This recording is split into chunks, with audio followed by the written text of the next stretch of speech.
Well, I miss my friend George Howe.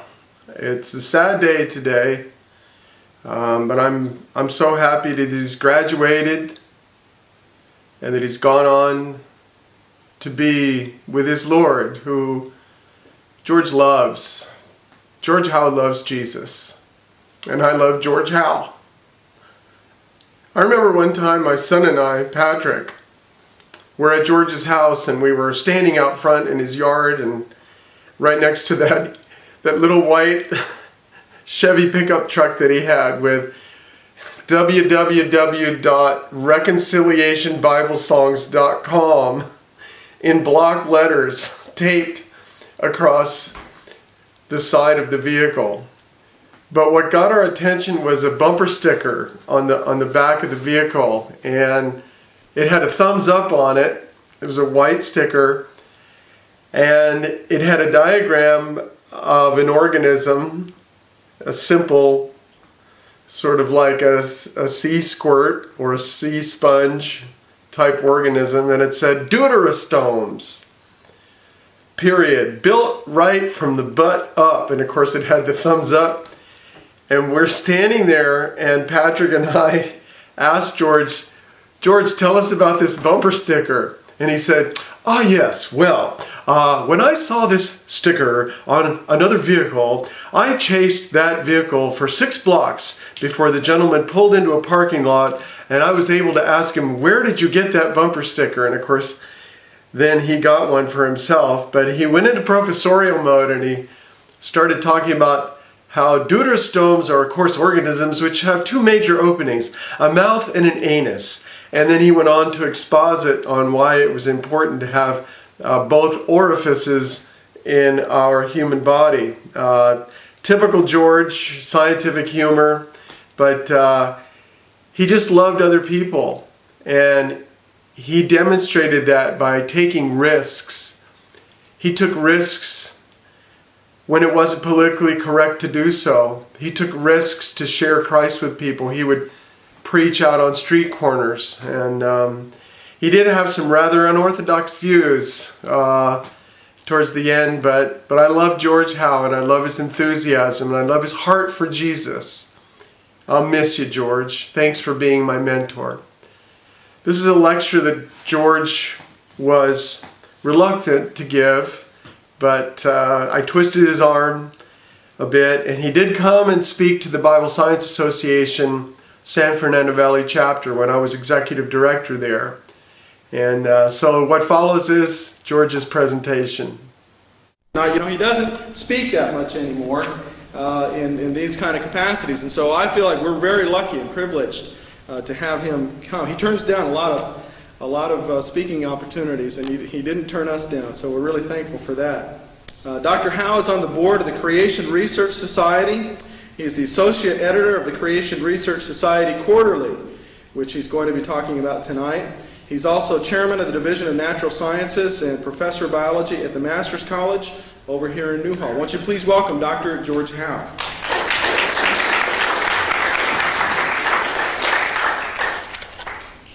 Thank you very much. Nice to see Mark in this context. He has many facets. One of the facets we see at the Master's College is his work with tapeworms.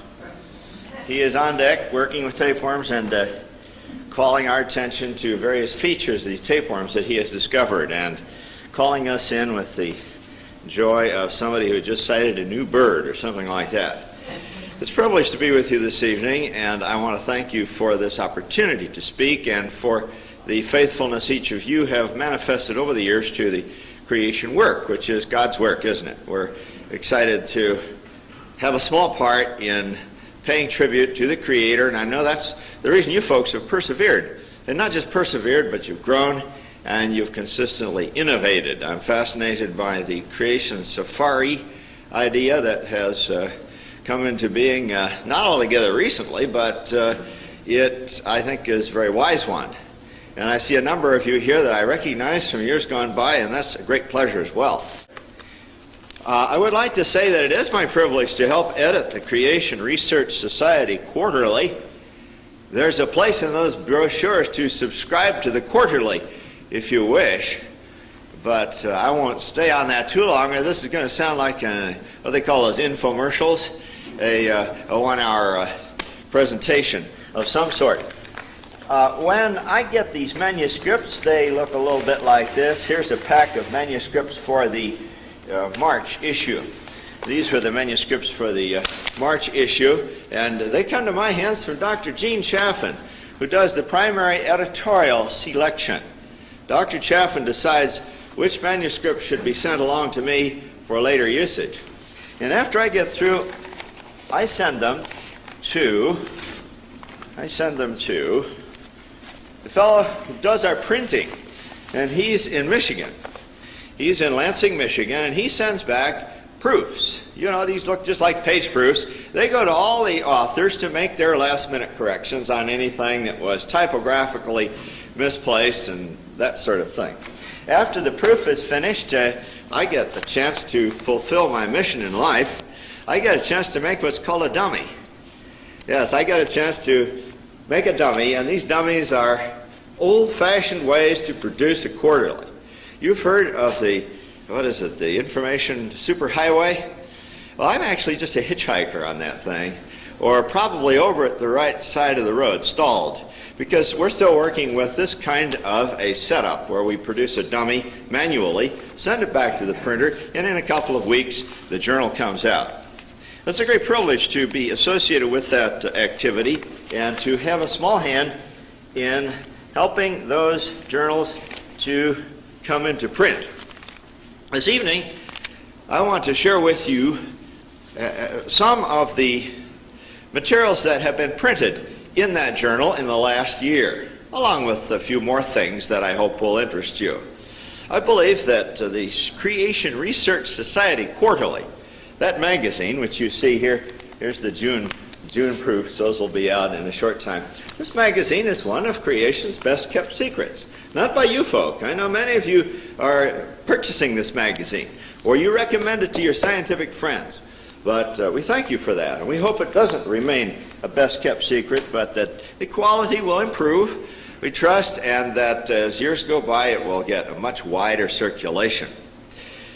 Now, volume 31 of that quarterly is the volume which was just completed last year, and it's full of new data and interpretations on many different subjects.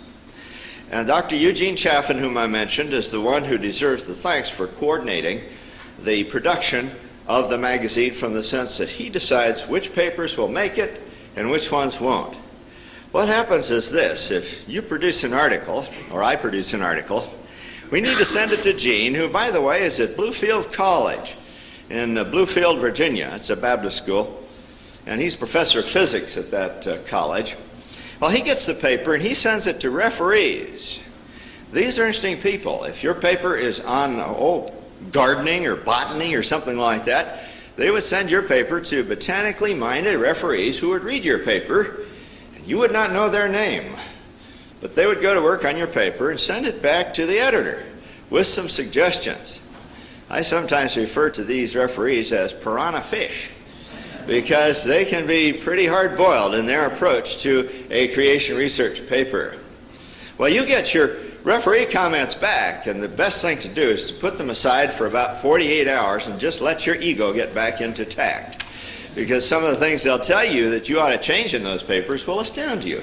But after about 48 hours, you'll begin to agree with most of them, and you'll see that these are the kinds of things that outsiders would have commented on had this thing been published straight out. There is a passage in the Bible, as I recall, that goes something like this. It says, "Faithful are the wounds from a friend," or something of that sort. And it's a good thing if our friend comes up and gives us a pat on the back, as long as it's hard enough and low enough, it will do some good, right? And so we take these things in stride and then rewrite the paper, send it back to Gene, and chances are he'll accept it, and it comes as part of that package to go into the quarterly as time goes by. But for a few minutes, I would like to regale you with some of the excellent photographs and the ideas our authors have submitted with their research papers. And to begin, I guess would be a good time for the dimming of the spots. I think if those spots go out, that's right. I hardly need to mention who took these pictures, do I? Mark Armitage of Ventura Park, California, turned his microscopic talents to taking dark field and phase contrast pictures of God's little diatoms. That would be one way to refer to them, wouldn't it, Mark? He's out there somewhere. In his article, Mark attributed these marvelous glass cell wall designs to the Creator's mighty power and intellect. By the way, while we're attributing things to the Creator's mighty power, you could think back to those big rocks you saw, those tremendously eroded waterways. And I think geology would be a much more healthful field if some geologists would just reflect every now and then on the fact that the large-scale changes that have occurred in nature I attribute to the Creator's mighty power, evidently in judgment at times. But nonetheless, the power that's manifested in geology ought to turn clear-thinking geologists on their heels just to sit back and think for a moment about the power that's manifested in those strata. But instead of talking about big things and huge rocks that have been moved by the Creator, let's speak of tiny things that are microscopic in size. They have glass cell walls, as Mark pointed out. And as you read his article in the Creation Research Society Quarterly for last year, you will find that he drew attention to the fact that etched into those glass cell walls are designs which are extremely accurate. As I recall, these designs and their accuracy have been used to test microscope lenses to see if the lenses have been properly ground. Because if there's some irregularity in one of those lines as you observe it under your microscope, it may be that your lens isn't up to par, because those lines are extremely accurate. By the way, the little diatom, small in size, is mighty in its photosynthetic production.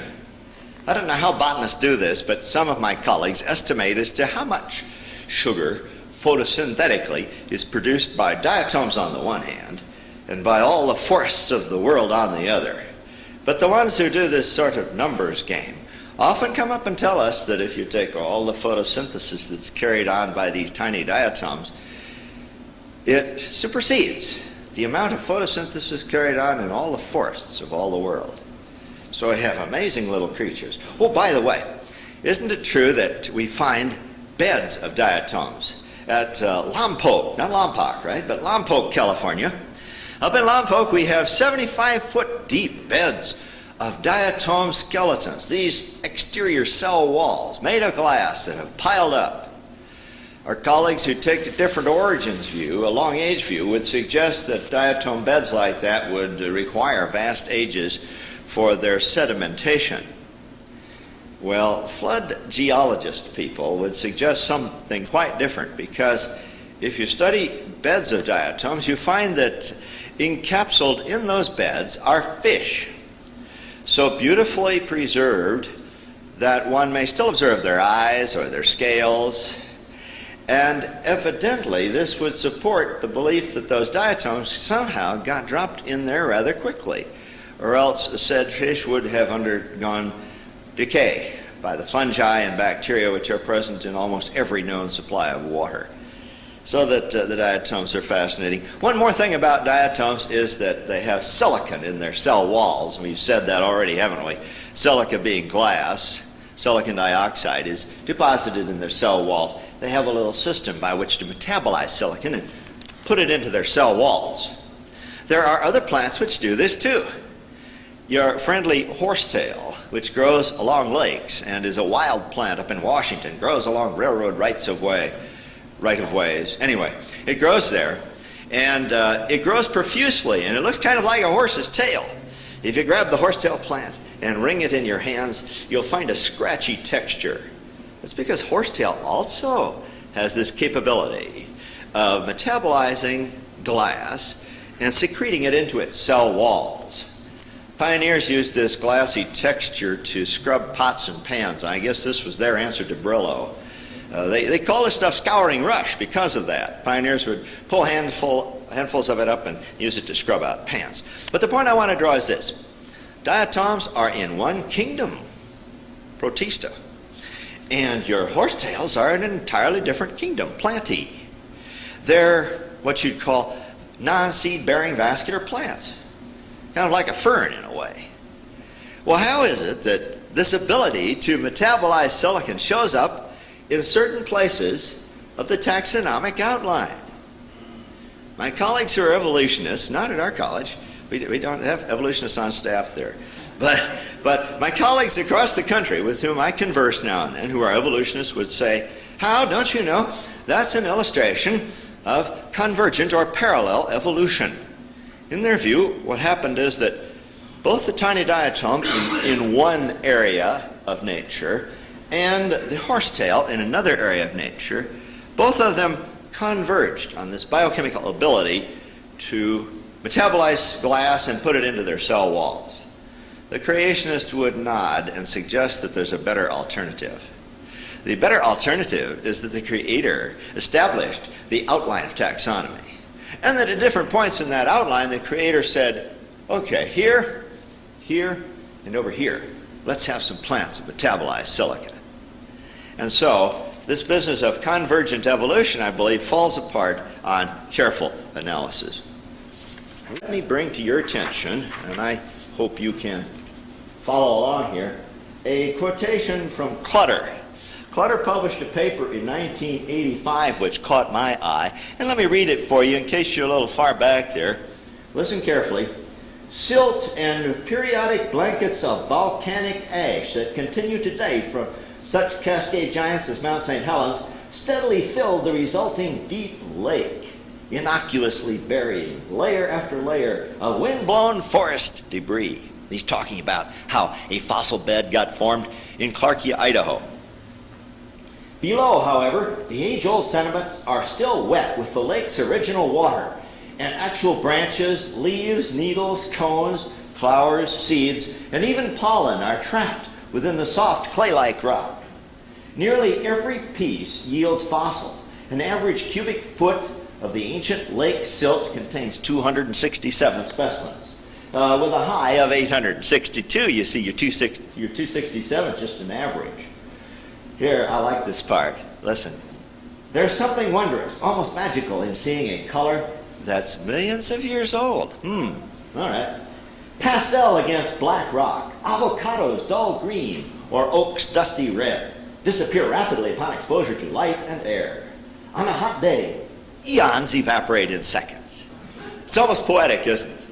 At a creation lecture, eons evaporate in seconds too. Because we suggest we respectfully suggest a different alternative to Mr. Clutter, namely that the color here indicates what? Rapidity of fossilization, as he's pointed out, but probably recency as well. These probably are not millions of years old. Imagine the idea that the green color of chlorophyll is supposed to have stayed there for all that time. By the way, isn't it interesting that when you do pop the rock open, the fossil fades, and very soon the color is gone, as if it had been preserved there under those sediments. Oh, here we go with a log. I believe I talked about this log with you folk on a previous occasion sometime, maybe not. We were working away in Texas along the road from Panther Junction to Studi Butte. If you've ever been down to Big Bend, you'll realize that that's not Study Butte, it's Studi Butte, Texans call it.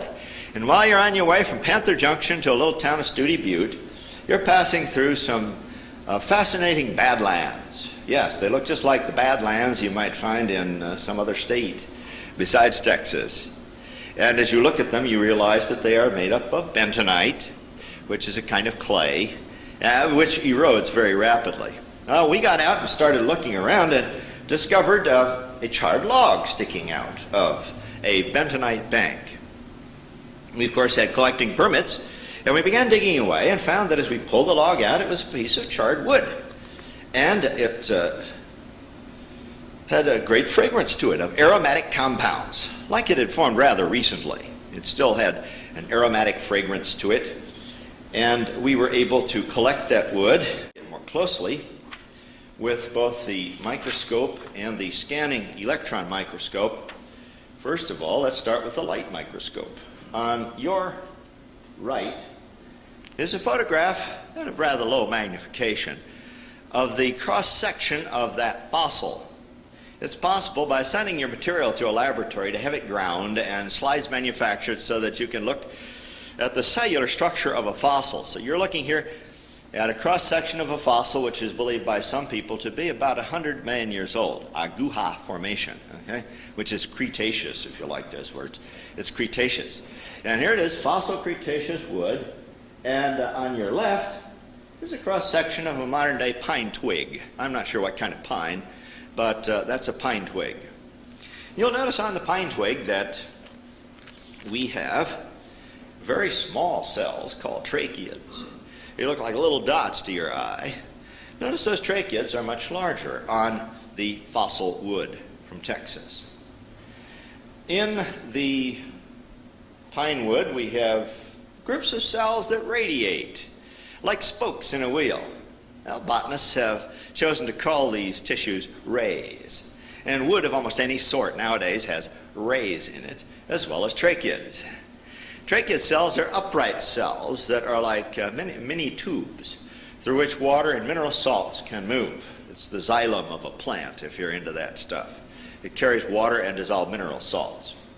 So you're looking here at the tracheids and at the ray cells. The ray cells would appear to your eye here as spokes in a wheel on the cross-section of a pine twig or in this section of fossilized wood from Texas.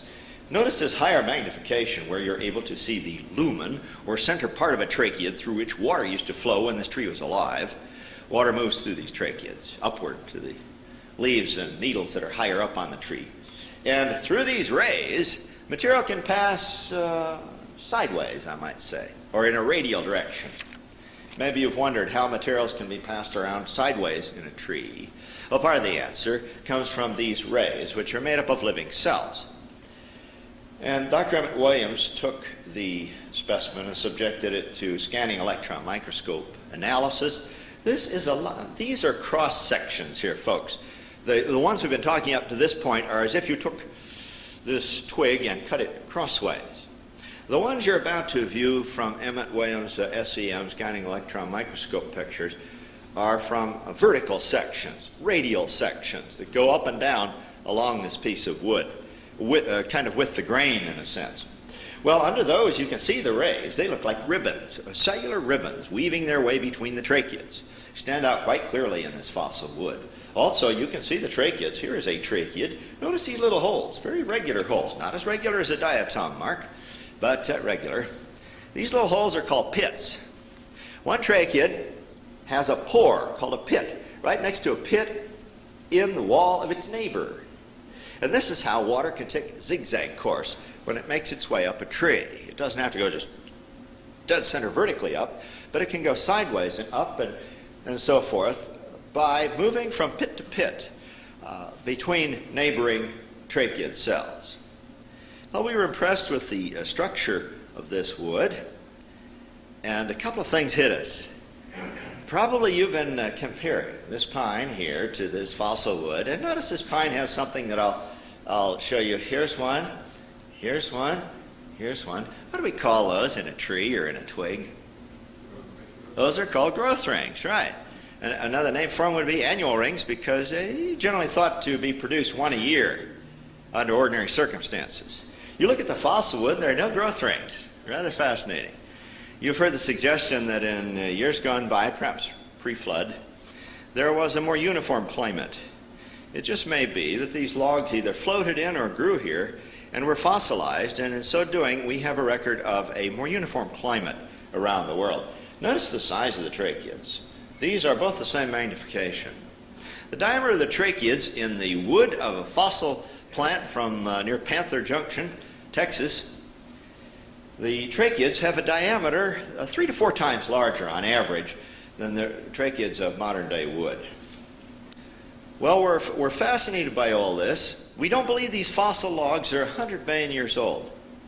We believe somehow they relate to a catastrophic history of Earth's geological record. We're still working on a model to tie those in somehow with the flood. You may have seen this in the Creation Research Society Quarterly a couple of years back. This is just a mortar and pestle, you say. Indeed, it's just a mortar and pestle, but it's found in the gold-bearing gravels of California. These gold-bearing gravel layers are believed to have been formed millions of years ago, before man evolved. So that our worker here, Dr. Bob Gentay, wrote a fascinating article about that discovery. We've had some of our covers that are rather fishy. Here's one that's about 17 centimeters long, and it's a fossil fish from a museum in Marseille, France. And evidently indicates sudden burial, because this fish was swallowing another fish of its own species, and was in the act of consuming this fish when it got fossilized. You see how a creationist would come back and say that evidence like this ought to deserve a more full and balanced treatment than it's currently getting in scientific circles. Well, if that fish wasn't big enough for you, here's one from Kansas. Big things exist in Texas, and here's one from Kansas, where a fossil was unearthed, and it was discovered that the large fish, which is, I guess, about 17 feet long, had swallowed a smaller one. Obviously, the smaller fish had not yet gotten digested, so once again, you have this sudden fossilization event. There's a smiling fellow in UCLA, Dr. Schopf, who has been cited in the newspaper as working with fossil blue-green algae. That's what we used to call them. Now their name is blue-green bacteria, because they're allied to the bacteria, no doubt, in their taxonomy. But what Schopf found out, and what is not carefully explained in many of these articles, is that if you take these blue-green algae and subject them to silica, as they might receive in a rock or in a stream or in a bed where they might be deposited, it is possible to change fresh blue-green algae into fossilized blue-green algae in 3 weeks. I'm quite surprised that Dr. Schopf does not follow the implications of this research further. He maintains that the fossil blue-green algae he studies from ordinary rocks are on the order of 1 billion years old or older. But then he turns around and in his own laboratory with a gentleman named Oler has published data showing that you can make these fossils at UCLA in 3 weeks. Well, our suggestion is that if they can be manufactured at UCLA in 3 weeks, then perhaps God in his dealings with Earth has manufactured fossils of this type in a very short time frame as well. So some creation research even shows up in reports from places like that. You may remember this one from a long time ago. I go way back with Creation Research Society, and this is a snake you may have read about. This is an egg-eating snake from Africa. The egg-eating snake is able to, first of all, swallow the egg, which is no small feat in itself. You realize how the jaws of a snake can become unhinged. Well, this is the absolute limit of that, it seems to me, is his jaws are becoming unhinged. He swallows the egg. You see it going down here. After a while, it comes across some protuberances from his spinal cord, or hers. And as a result of those protuberances, the egg shell is automatically broken as it moves down the GI tract. And after it's broken, the snake is able to digest the egg and later to burp back the shells. So we have a rather interesting design feature here, and you realize how some of the creation research studies dwell on, not so much on rocks and how they got there and when they got there, as on design, which we see in the world of nature. Creationists love to suggest that systems like this work only if every element in the system is intact. For example, it would be no good if this snake did not have the right vertebral column arrangement to crack the egg, and if the snake were not able to regurgitate the shell and so forth, if it didn't have the hinged jaws, if everything weren't quote unquote in place, this wouldn't work. There are a lot of items like that in nature. You've heard me talk about this before, perhaps, and maybe Dr. Lumpsman has brought up this little creature. The millipede, Orthopterus ornatus, has something that an old fellow like me might use to ward off attackers. I hear you can buy them now. They're getting a law where you can buy them without a license. That's your pepper spray, okay? So somebody jumps you and tries to grab your wallet, which is empty, but they don't know that, and they try and grab that wallet, you can use your pepper spray. Well, this creature has a similar set of devices. not just one pepper spray, but every segment on that small animal's body has a gland which, through a pore, squirts out a compound known as quinone. And this quinone compound has a ghastly taste. They have taken quinone and painted it on nice pieces of food for ants or butterflies or whatever else. And then they present this food to this animal after the food has been painted with quinone. And the animals will mostly avoid that food. Even frogs and toads will avoid materials that have been sprayed with quinone. The ones that do eat may be unfortunate enough to die, because quinones can be lethal if they are ingested by the predator who is so foolish as to come up and try and eat this material. Well, when it is disturbed, your friendly millipede squirts out quinones. And woe betide any predator who's nearby. They'll be squirted with this stuff. Or if they attack the millipede, they will get this stuff on themselves. Workers have observed various animals, like birds, who have been foolish enough to grab something that was covered with these quinones. And the bird immediately gacks and tries to rub its beak and get the scent and the remainder of the quinone off of its body. Emmett Williams did a paper on this some years back, and he's gone into the detail of the glands that are secreting the quinones. Right now, pray for Dr. Lumsden. We surely want to see him have a speedy recovery, because he's working with Emmett Williams on doing fine cross-sectioning of those glands. They want to work on that, and Lumsden also wants to work with his electron microscope on the bombardier beetle that's been such an important asset in Dr. Gish's creation lecturing. Dr. Lumsden wants to go to work on the ultrastructure of those things. This goes way back to 1971. This was a full-color cover. We had a little more money back then, and once in a while we'd produce a full-color cover. We may do that again sometime. You've got to find out how much they cost. This Siamese lanternfly has what's known as backward posturing, a defense or escape procedure. You're looking here at what might be perceived as the front end of the animal. In fact, it's fake. Those are fake antennae, and that's a fake head and whatnot on the back end of the animal. It's kind of a mimic of its front end. Now, the front end is over here. A predator of the Siamese lanternfly might approach this animal, assuming that it would turn in the right direction. Instead, it goes the other way. So its front end is mistaken for its back end, and it has been observed to achieve escape this way. Walter Lammert's made quite a point out of this, and I think wisely so. You might pray for Dr. Lammert's also. He's in a nursing home right now, as I last heard, and I'm sure would appreciate your prayers for his sustenance and care at that facility. He's about 94 now. Dr. Lammert's made a point out of this, suggesting that all of these fake gadgets had to be finished before they would be of any advantage to the lanternfly. Lammert's, of course, believed in mimicry. You know how Walt got around some of this?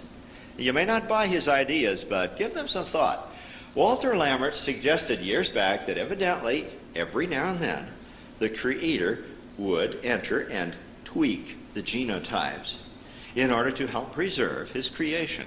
In other words, Lammert's assumed that now and then, perhaps after the flood, or perhaps at critical times in Earth's history, the creator stepped in and did some on-the-spot genetic engineering. Again, you may not like that, but Walt dreamed up that theory in his later years of research. Here's a flower, a creosote bush. It's got an automatic landing pad for bumblebees and other types. When the bee lands on that pad, a spring of a sort, a biological spring, sweeps down and dusts the back end of the bee with pollen. That's nice, because pollen is a biological, sexual kind of dust. It contains the sperms. And the pollen with the sperms then are carried by the bee to another flower. And of course the female section of the flower, shaped like a V here, also gets dusted down onto the back of the bee, so that unsuspecting bee does the job of pollinating. I once had the fun of seeing how many paper clips it took to spring one of those traps.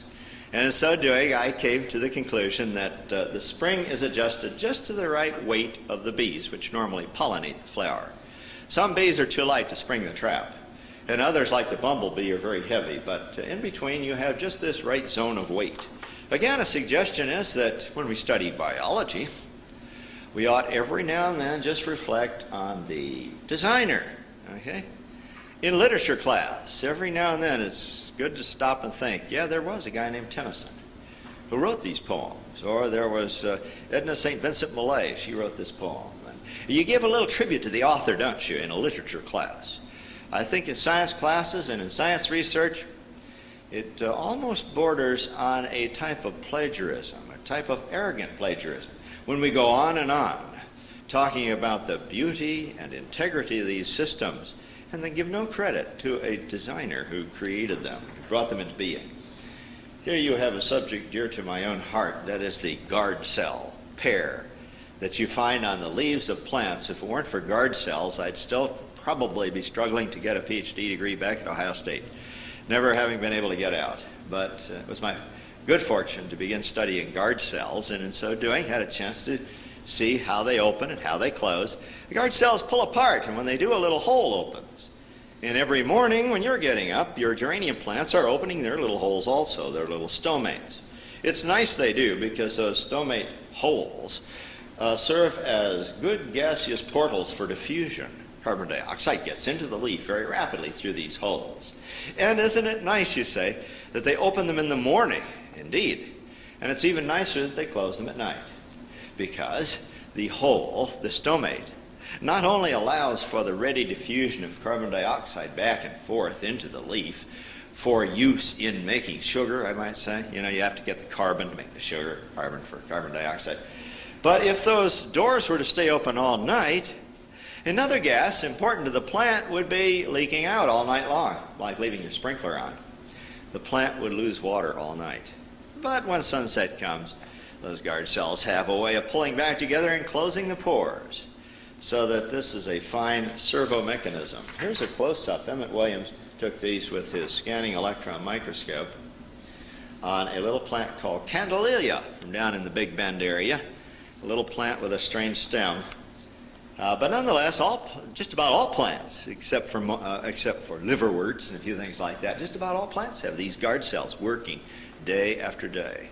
Whole books have been written on how do guard cells do this. There are biochemical mechanisms, there are physical mechanisms, there are electrical mechanisms. And as yet, no firm understanding has emerged, even though we have the guard cells right in front of us. I like to reflect on that. Here we are with the guard cells right in front of us. We're working on them scientifically and are not quite yet sure how they work. And yet, in our arrogance, we turn around and say, well, I'm quite sure how this came into being. It must have evolved, and it must have come from an ancestor which was related to thus and so. And it seems to me almost a form of arrogance to become more dogmatic about what we can't examine than we are about what we can study with science. Well, hurrying onward, look at this cover from March 1990. You may have seen this. A tiny crustacean, as small as a pinhead, is able to emit, a biological light. It has its own little chemical compound called luciferase, like Lucifer, right? the light-bearing angel who fell. Okay. This biological light can be produced by the tiny crustacean, something like a miniature shrimp, if you're not a zoologist. A crustacean is of that sort. Well, these are fascinating because it's been discovered they will give off their light even after they're dead, if water is poured on them. The Japanese knew this in wanting to read their maps at night. Japanese soldiers might have a handful of this material, pour water on, and it would give off enough of a glow that they could read their map without drawing the attention of the forces that might want to catch them. Okay? So we have here an amazing type of biological light. Tribute to a creationist? No. Tribute to the Creator. Even creationists have to watch out, don't we? We go on and on about things like this, and we sound pretty smart. Well, we have to study quite a bit. You have to study quite a bit to catch on to these things, but we don't deserve the credit. We're mere onlookers. Wasn't it Sir James Jeans who said that science at its best is simply thinking God's thoughts behind him? So we ought to keep a measure of humility in our creation studies. You've seen this picture, haven't you? Very likely. And this was published in June 1994, a year ago, an article by our dear brother, Dr. Lumsden. When I went to school, of course, the smallest real cells are what? They're bacteria, aren't they? The smallest real cell is a bacterium. A virus isn't a cell. We won't discuss viruses right now, but the smallest cells are bacteria. Some of them cause diseases, and of course some of them don't. When I went to school, professors used to say that you can find just about anything in biology except a wheel. There's no freely spinning, rotating wheel. That's never happened. Of course, they were evolutionists, and they would say evolution has never produced a wheel. In fact, many of them looked at it as being impossible because biological structures need contact with tissues nearby for transport and so forth. And so it was more or less decided that nature could never make a wheel. But recently they have focused very clearly onto the tiny whips that are present on the body of a bacterium, and they found that these tiny whips have a rooted base with a freely rotating system. So they can freely rotate in their socket. They are carefully engineered. Once again, Lumsden, if he were here, would give you a half-an-hour talk on that one and how that's a tribute to the Creator. Charles Darwin had his moments. One time I read in one of his works, as he was writing a letter to Dr. Hooker, who was a friend of his, a botanist, by the way, he was telling Hooker that he, Darwin, had spent the whole morning studying the tail feather of a peacock, and it had made him sick. And he confessed to Hooker that it made him sick because he tried to see how his poor theory could explain the detail and the structure of the tail feather of a peacock. And, well, might Darwin have had some troubles on that one? Well, might some of my other colleagues in the evolution fields stop every now and then and say, wait a minute, I ought to be losing a little sleep over how things like this could emerge by chance across long ages. About time to quit here. Oh, Luther Sunderland, remember him? He was a great creationist, passed on a few years back. He submitted a cover to the Creation Research Society some years ago. Nothing more or less than the skull of a woodpecker. Now, the woodpecker skull is interesting because it has a rather firm tongue. It remains after the other tissues have decayed. And you see the tongue here. It emerges from the right nostril. Woodpecker's tongue emerges from its right nostril. Underneath the skin, that tongue, which is really twofold. The twofold is kind of a split tongue, goes underneath the skull and goes around the bones of the spine and comes through into the jaw. And if you study woodpeckers, you'll learn that they're able to use that tongue like a pickup device, and it's able to be extended and retracted. Part of that potential for extending and retracting the tongue comes from the fact that it makes this strange loop around the skull, from the nostril, around the skull, and into the jaw, so that we have a tremendous system there. Well, let's close on a note that I stressed before. If we turn to the Bible, we see some amazing passages like Job chapter 12, verses 7 through 9, where it says, "Ask the animals and they will teach you." Did you know that a good experiment is a question that someone poses for an animal or for a plant or for a bed of rocks? It's just a question. Ask the animals and they will teach you, or the birds of the air and they will tell you, or let the fish of the sea inform you. Which of all these does not know that the hand of the Lord has done this? Thank you very much for your attention this evening.